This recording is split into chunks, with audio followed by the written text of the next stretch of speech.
चंद्रपूरमध्ये महाकाली देवीच्या यात्रेला सुरुवात झालेली आहे। यात्रेच्या पहिल्याच दिवशी भाविकांनी प्रचंड गर्दी केल्याचं पाहायला मिळालं।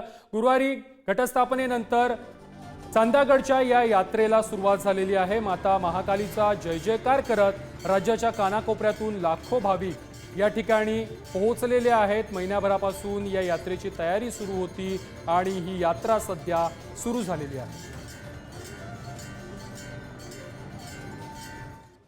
नवरात्राची सुरुवात झालेली आहे। आज षष्ठी, आज घट बसलेला देवीचा, महापूजा झालेली आहे, आरती झालेली आहे।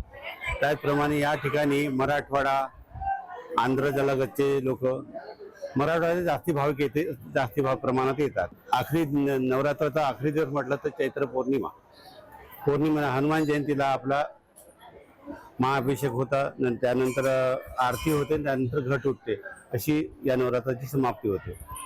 इथं आमचे आई, वडील, आजोबा, आजी वगैरे सर्वजण इथे येत होते। इथल्या देवीचं दर्शन झाल्यानंतर आमच्याकडं भरपूर काही चांगले गोष्टी घडत असतात आणि दर वर्षातून कमीत कमी 4 ते 5 वेळेस आम्ही इथं देवीच्या दर्शनासाठी येतो। इथं आल्यानंतर मन समाधान झाल्याशिवाय जात नाही। तर सगळे काही गोष्टी चांगल्या पद्धतीने